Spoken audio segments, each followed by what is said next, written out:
This is much the greatest thing we have ever attempted. You are about to embark upon the Great Crusade. Your task will not be an easy one. I was in yellow, but I was scared. I was scared to death.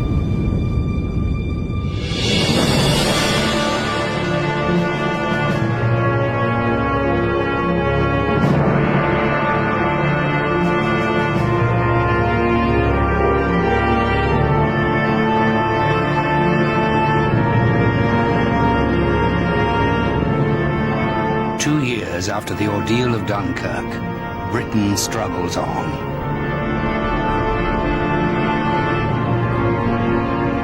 Despite the support of American industry and resources, there is little optimism from the battlefields. The disaster of the fall of Singapore in February 1942 and the surrender of Tobruk in June bring the darkest days of the Second World War.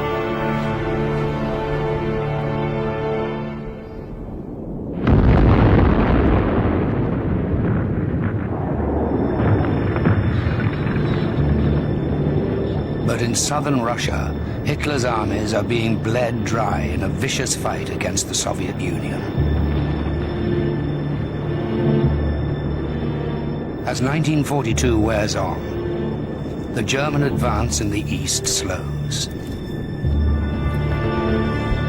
The diary of an infantry officer. It's terrible here.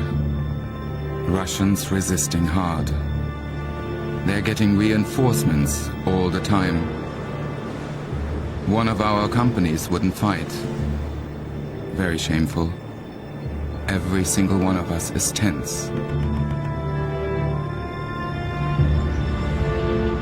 By February 1943, the once invincible German army will be defeated at the Great Battle of Stalingrad. Allied confidence grows. Then, at long last, a victory for Britain and America in North Africa.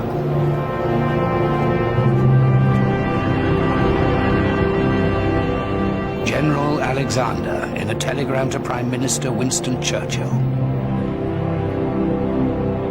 Sir, it is my duty to report that the Tunisian campaign is over. All enemy resistance has ceased. We are masters of the North African shores.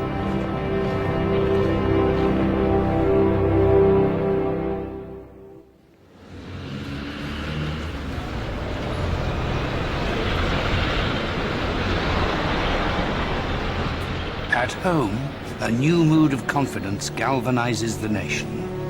A survey of public opinion carried out by mass observation. The general picture is one of considerable optimism about future developments in the war. A successful outcome is expected by the overwhelming majority. Housewife Margaret Compton. The outcry for a second front in Europe grows and grows. There are meetings about it in Trafalgar Square, speeches all over the country. Strike in the West. Start a second front now. But the government reveals nothing of its plans.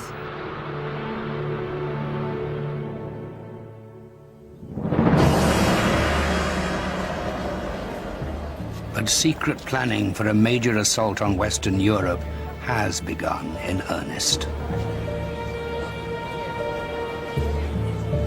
Throughout 1943, the Allied leaders meet in a series of conferences to plan the route to victory.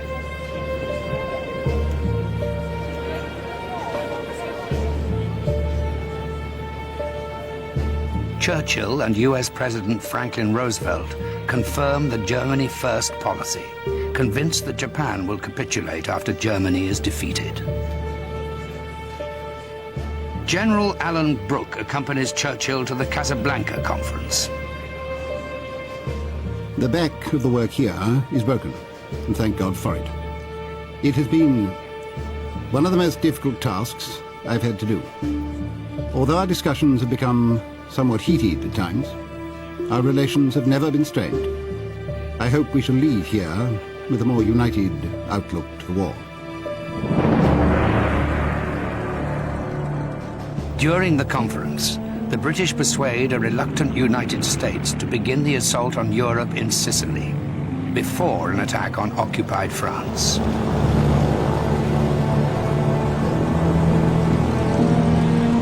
Churchill's strategy to strike at what he calls Hitler's soft underbelly, in Italy, postpones the invasion of France for almost a year.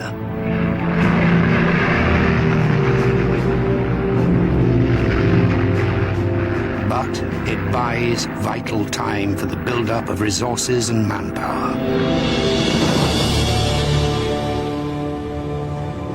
In July 1943, British and American troops successfully land in Sicily. Hitler's ally, the Italian dictator Benito Mussolini, is overthrown. Italy soon surrenders.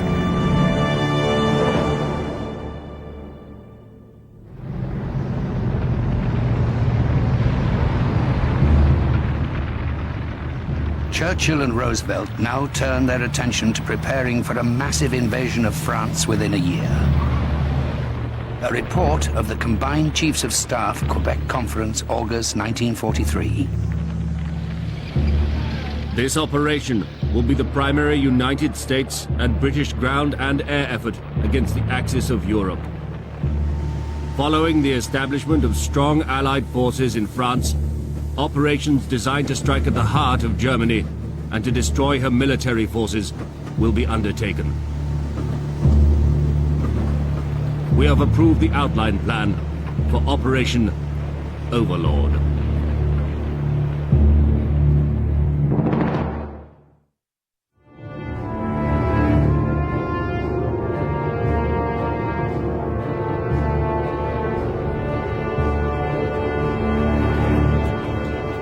As the plans for the Allied invasion of Europe are being laid, the United States Army Air Force and the Royal Air Force carry out massive day and night bombing raids over Germany. A directive issued by the Combined Chiefs of Staff. Your primary objective will be the progressive destruction and dislocation of the German military, industrial and economic system, and the undermining of the morale of the German people to a point where their capacity for armed resistance is fatally weakened.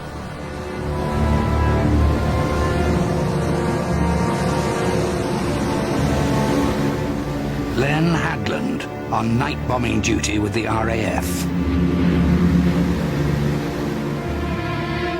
Having seen my name on the battle order, I once again experienced that awful tension which comes with knowing what we might be up against.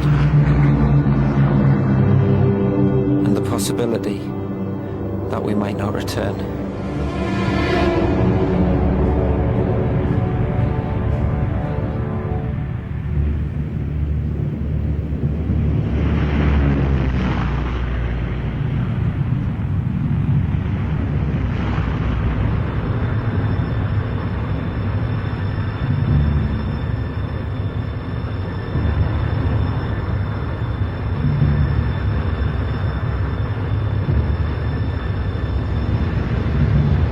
The Allied aerial bombing campaign is relentless and brutal.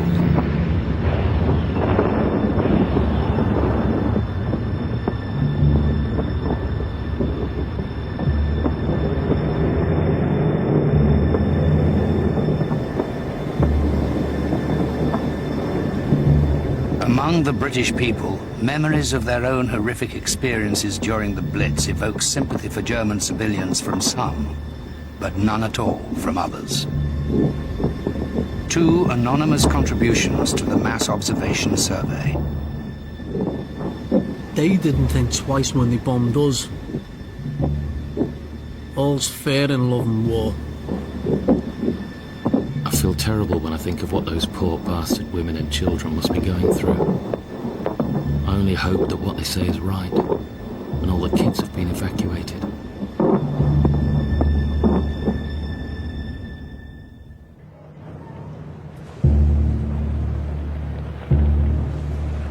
November 1943. Soviet leader Joseph Stalin enters strategic discussions with Churchill and Roosevelt at the Tehran Conference. U.S. General Dwight D. Eisenhower is appointed Supreme Allied Commander. The date for the Great Invasion is confirmed. Summer 1944.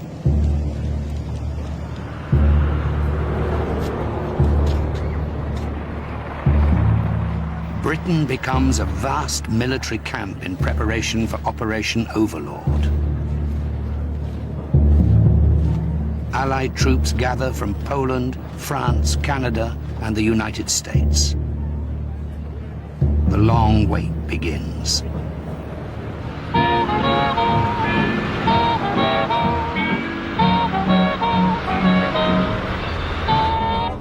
U.S. war correspondent Ernie Pyle. Some people say the British have been at war so long they've forgotten about peacetime life and are resigned to the war dragging on and on. But I don't sense any such resignation. There are all kinds of wisecracks about the way Americans have flooded the island and nearly crowded the British off. U.S. Army Air Force General Louis Brereton. A standing joke among Americans is the British habit of saying, "You can't miss it," when giving directions. I don't know why it is, but the British simply can't give understandable directions. The presence of a huge contingent of foreign troops doesn't meet with everyone's approval. Tom Stewart. This place is full of Canadians and Americans, and the things I've witnessed have to be seen to be believed. It is a literal fact that all the girls here only think about courting, beer and movies.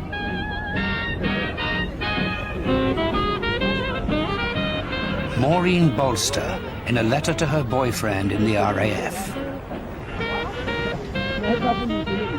Their manners were so awful.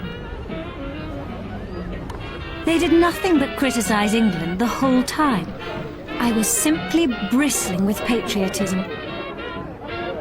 How dare those Yanks come here and run my country down?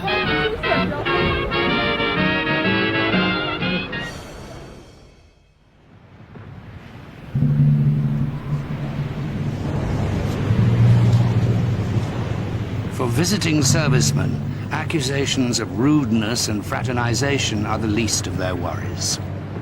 Rehearsals and training for an amphibious and airborne assault are endless. Fears about the real thing grow as the weeks pass. Donald Burgett of the U.S. Airborne Forces. An instructor in A stage told us that we weren't volunteering for any picnic, that most of us would die in combat. In fact, he said, if any man lives through 3 missions, the government has said it will fly that man home and discharge him. Now you know as well as I do that Uncle Sam ain't gonna discharge anyone during wartime. So now you know what your chances are of living through this war? You haven't got a chance.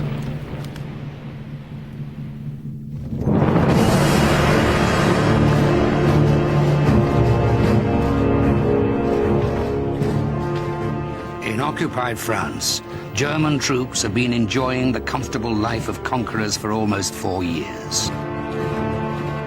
But for the French, the situation is unbearable. These hands in grey and black are everywhere. How sickening those colors.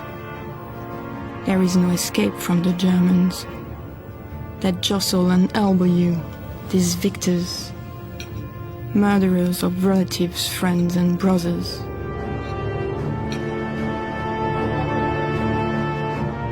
The value of freedom is not realized until it is lost.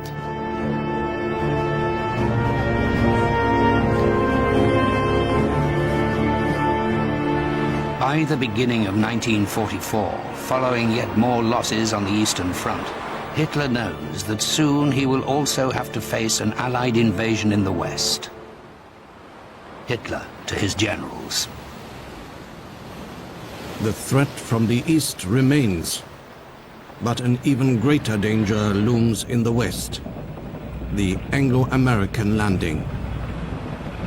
If the enemy here succeeds in penetrating our defenses on a wide front, consequences of staggering proportions will follow.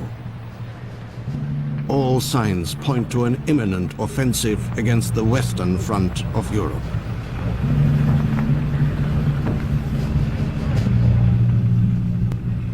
Hitler orders Field Marshal Erwin Rommel to take responsibility for the Atlantic defenses. Senior German officers begin a detailed inspection. Rommel writes to his wife. I'm going to throw myself into this new job with everything I've got. And I'm going to see it is a success. Our chance will be on the beaches. That's where the enemy is always the weakest. General Sir Bernard Montgomery is appointed commander of Allied ground forces for the invasion. He has first-hand experience of Rommel's tactical ability from the North African campaign. Rommel is in command from Holland to the Loire. It is now clear that his intention is to defeat us on the beaches. He has made a world of difference since he took over. We must blast our way on shore and get a good footing before he brings up his reserves.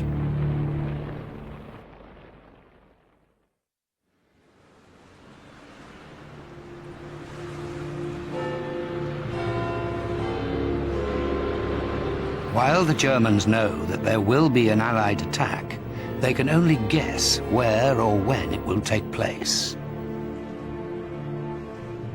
Churchill warns the British that secrecy must be maintained at all costs. We shall require from our own people here, from Parliament, from the press, from all classes, the same cool, strong nerves, the same toughness of fiber which stood us in good stead in those days when we were all alone under the German Blitz. And here I must warn you that in order to deceive and baffle the enemy, as well as to exercise the forces, there will be many false alarms, many feints, and many dress rehearsals.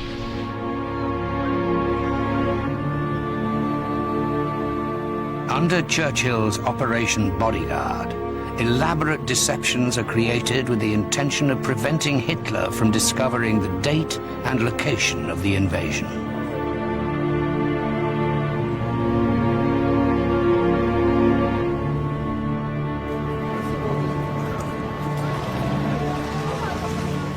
The French resistance helped to create false intelligence to keep Germany off the scent. Secrets are deliberately leaked, which suggest that the invasion will take place in the Pas-de-Calais or even Norway. The BBC French service becomes a vital means of communication across the Channel. In due course, instructions of great importance will be given to you through this channel. But it will not always be possible to give these instructions at a previously announced time. Therefore, you must get into the habit of listening at all hours. Louis Lenné, a member of the Maquis, the French resistance, June 1944. We had an old radio that kept us up to date with the situation. We heard the famous line from Paul Verlaine's poem, The Long Sobs of the Violins in Autumn, telling us of a large-scale attack within days.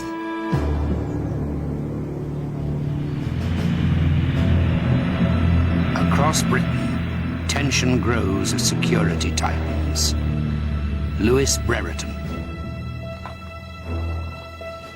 Preparations for the invasion are being felt. All leave has been cancelled as of midnight. A strip of the English coast facing Europe is out of bounds to all travelers without official business. Counterintelligence crews are active throughout London and other centers of population to guard against violations of military security. Across the Channel, the Germans are working feverishly to strengthen the Atlantic Wall. Everyone knows the invasion is coming, but few know when.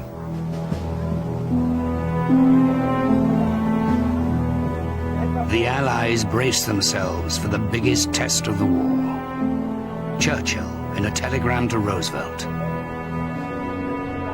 If we make serious mistakes in the campaign of 1944, we might give Hitler the chance of a startling comeback. This shows the need for the greatest care and foresight. My dear friend, this is much the greatest thing we have ever attempted.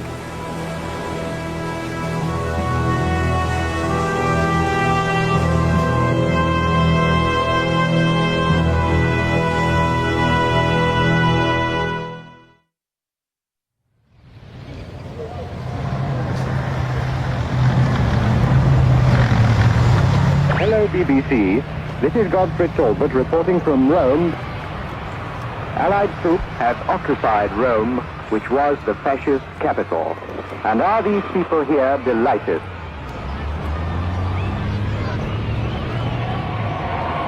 The Allied liberation of Rome, June 1944.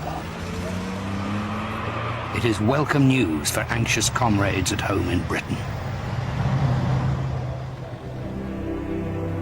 4th of June. More than 1 million men are on the move throughout southern England. Operation Overlord will make landfall on the beaches of Normandy. The attack is imminent. Captain Douglas Aitken, a medical officer, 24th Lancers. Only 7 miles to go to the docks, but the trip's a slow one. American military police in their jeep lead us all the way. We pass along well-known roads. I must say I take a deeper than normal interest in these last glimpses of England.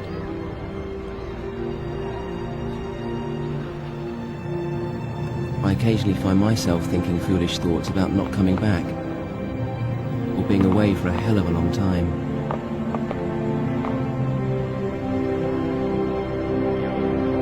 In addition to the vast armada of men and their machines of war, several hundred war correspondents from all over the world await the invasion. Ernie Pyle is one of them. None of us knew when the invasion would be or where.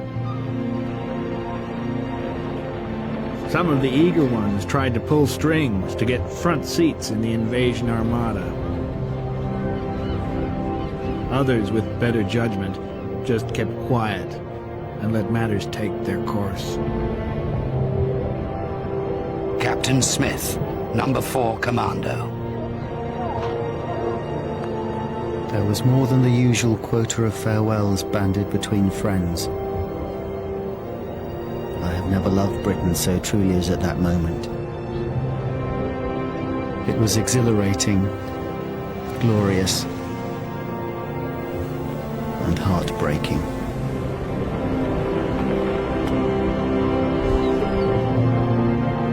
Captain Alistair Bannerman.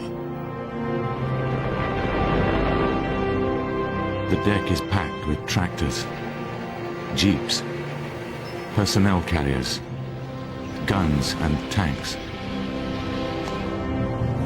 I haven't much time left. I know I'm no hero. I pray for the courage.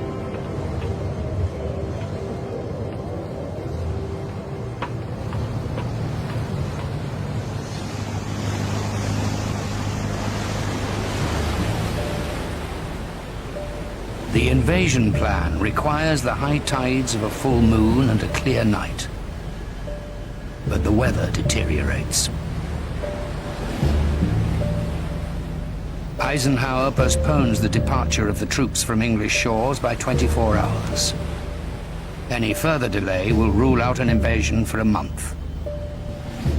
The D-Day landings will now take place on the 6th of June. For the assault troops, now crowded into more than 2,000 transport vessels, the delay adds to the tension. Bob Koch, 116th Infantry Regiment. The weather looked so bad, we wondered whether the whole thing would be called off. We played cards, relaxed as much as possible, thought about our families, and prayed. Some boys said they knew they'd never make it. I was in yellow, but I was scared. No question about it. I was scared to death.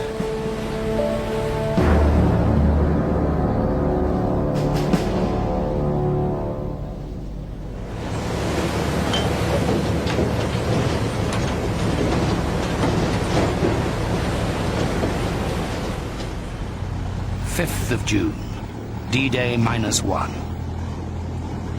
Following the long delay in harbor, the cross-channel journey begins. The Normandy beaches are almost 100 miles from the south coast of England. Lieutenant Sidney Beck. The great decision was taken. The Armada set sail despite most unfavorable weather reports. As they steamed by, Captain Perry and Captain Hall flashed signals by lamp. Good luck. As we passed the Needles and felt the first Atlantic swells, we knew there was no turning back.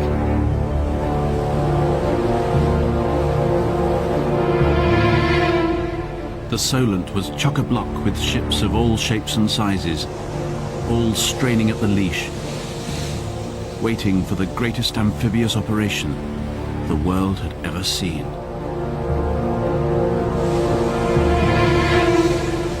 Able seaman Bill Cutler is aboard HMS Largs.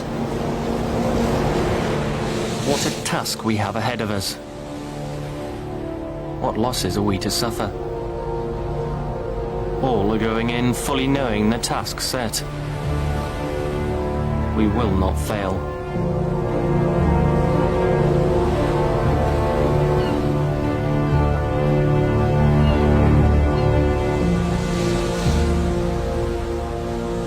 The fleet reaches its assembly point in mid-channel. The rough seas have convinced Hitler that an attack is unlikely. False intelligence has suggested that the invasion will take place anywhere but on the coast of Normandy and on any day except the 6th of June. Erwin Rommel has left for Germany to celebrate his wife's birthday.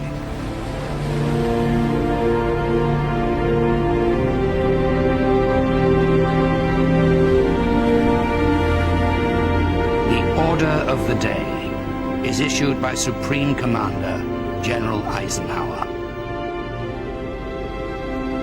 You are about to embark upon the great crusade toward which we have striven these many months.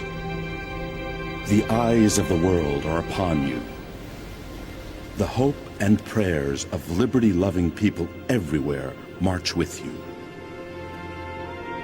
Your task will not be an easy one. But this is the year, 1944. The tide has turned. The free men of the world are marching together to victory. Good luck.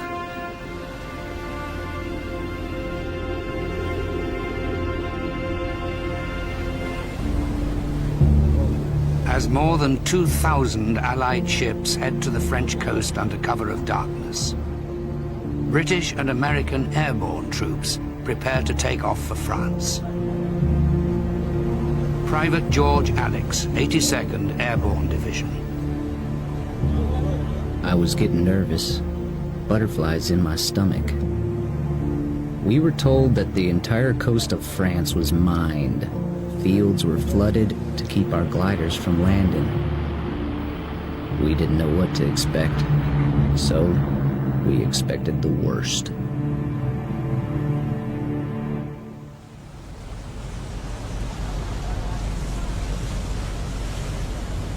Dawn, 6th of June, D-Day.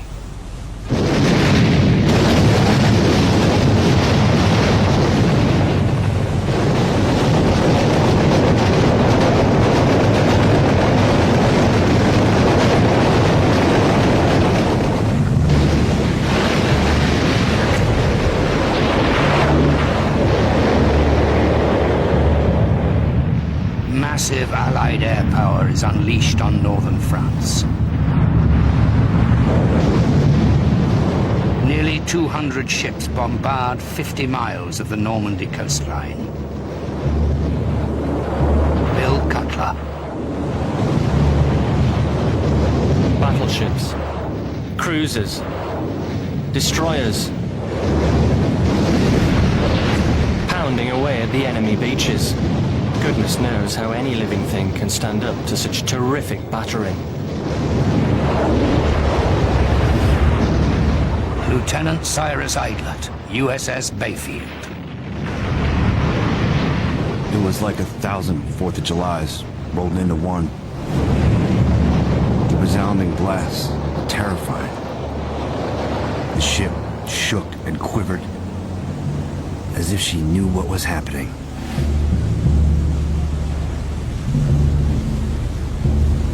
U.S. forces are to attack the beaches codenamed Utah and Omaha. Corporal Gil Murdoch on his way to Omaha.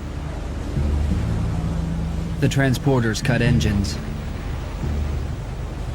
We clambered over the railings into the landing craft. Some guys were seasick. Some were arguing over little things that didn't count. Some guys, like myself, were just standing there, thinking, shivering. Sergeant Levers of the Canadian-Scottish Regiment approaches Juno Beach. The machine gun bullets are starting to whine. The boys are keeping their heads down. Here we go. The ramp is down.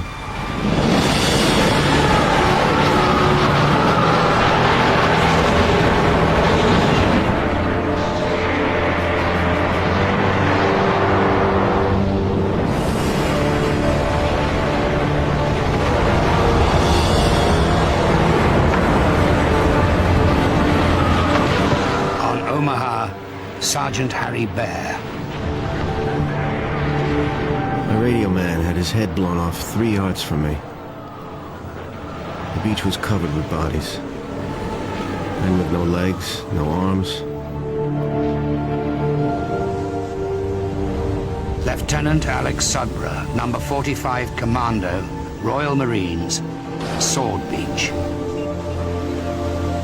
I couldn't help noticing the sweet, sickly smell and the number of battle-dressed bodies surrounding. Captain Jim Roberts, Omaha. There were bodies everywhere. As I went by, I heard people screaming for morphine. There wasn't a thing I could do.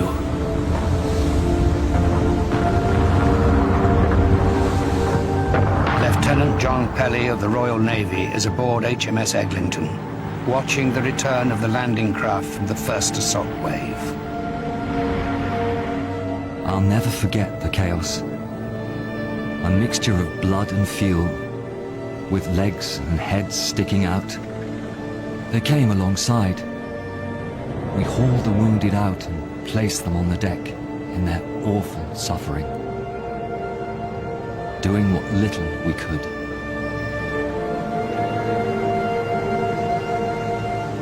Canadian Charlie Martin. We had all joined up in 1940, had trained together, had lived together, and had just been together every day for the last 4 years. Friends who became brothers, only to lose more than half of us.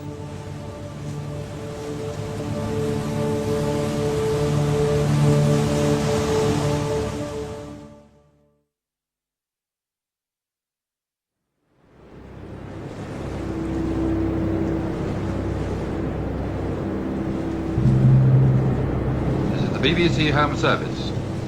D-Day has come. Under the command of General Eisenhower, Allied naval forces, supported by strong air forces, began landing Allied armies this morning on the northern coast of France. By the end of D-Day, more than 180,000 Allied troops have secured a narrow beachhead in Normandy.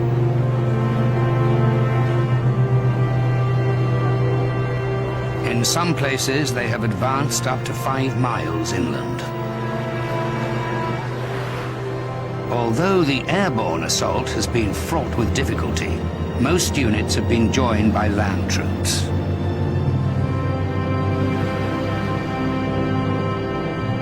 More than 2,500 Allied men, mostly Americans, have lost their lives. Many more German defenders are dead. Thousands of French civilians have died in bombing raids.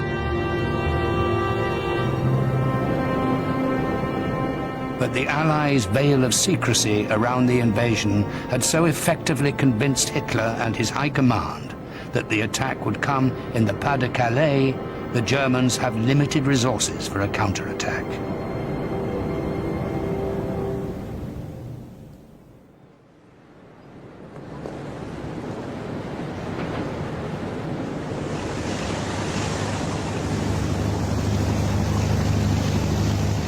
A week after the invasion, Field Marshal Sir Alan Brooke arrives in Normandy. The scene was beyond description. Everywhere was covered with ships, of all shapes and sizes. There was a sense of continuous activity. It was a wonderful moment to find myself re-entering France, almost 4 years after being thrown out. Gigantic floating harbours, mulberries, an idea initiated by Churchill himself, have been towed across the Channel. The mulberries become the vital supply point for up to 10,000 tons of material per day.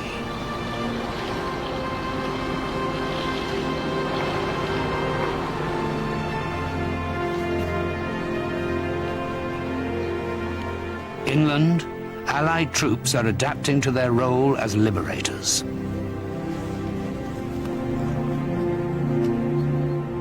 War photographer Robert Capa.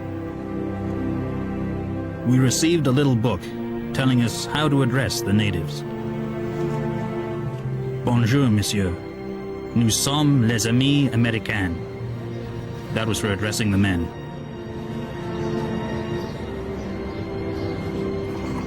Bonjour, mademoiselle.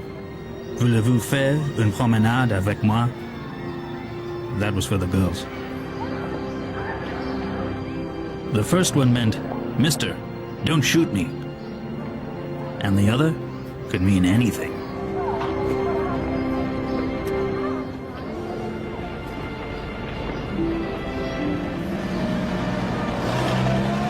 But not everyone welcomes the Allied presence.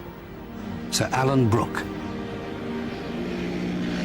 The French did not seem in any way pleased to see us arrive as a victorious army to liberate France. They had been quite content as they were. We were bringing war and desolation to their country. Richard Greenwood, Royal Tank Regiment. Saw a few natives on today's journey through villages and fields. Not much evidence of enthusiasm amongst them. Perhaps they resent our intrusion. I can well understand this. Their former, lovely countryside is now a battleground.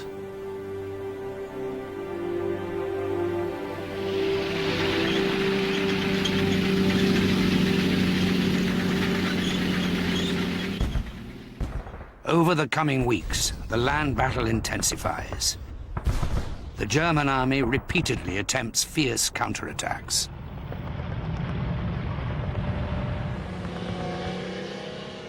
The Normandy countryside, with its patchwork of small fields and tall hedgerows, proves to be a difficult battleground.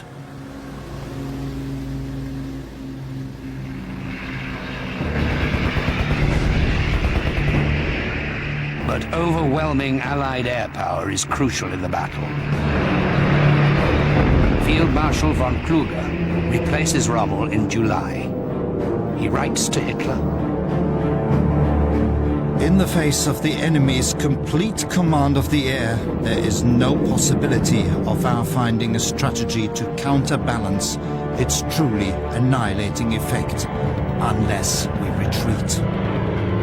In spite of intense efforts, the moment has drawn near when this front will break."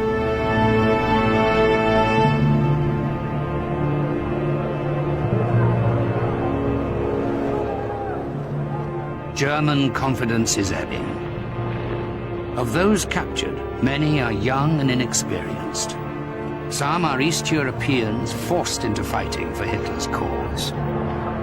General Gunther Blumentritt, Chief of Staff to the Supreme Commander in the West. Our forces are being bled white. The replacement situation is impossible. We simply don't have the men to contain the pressure anymore.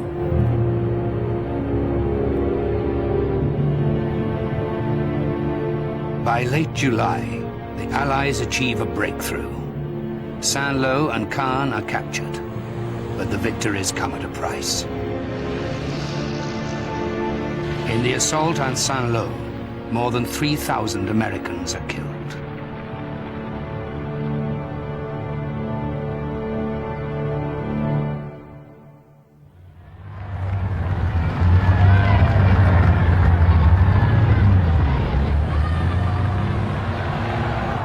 On August the 26th, Allied troops celebrate the liberation of Paris.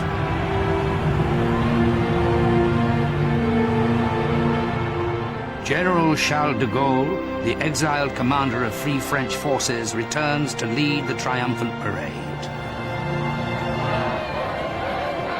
Lieutenant John Osland, 4th U.S. Infantry Division. In the street was the largest crowd I've ever seen. Thousands of people, all there to see de Gaulle and to celebrate the liberation of their city. They had waited 4 years for this day. Elisabeth de Mirabel of the Free French. It was beyond all we could have imagined. The atmosphere of feverish joy was overwhelming. The excitement was intoxicating. Yet death and suffering still lay at the door.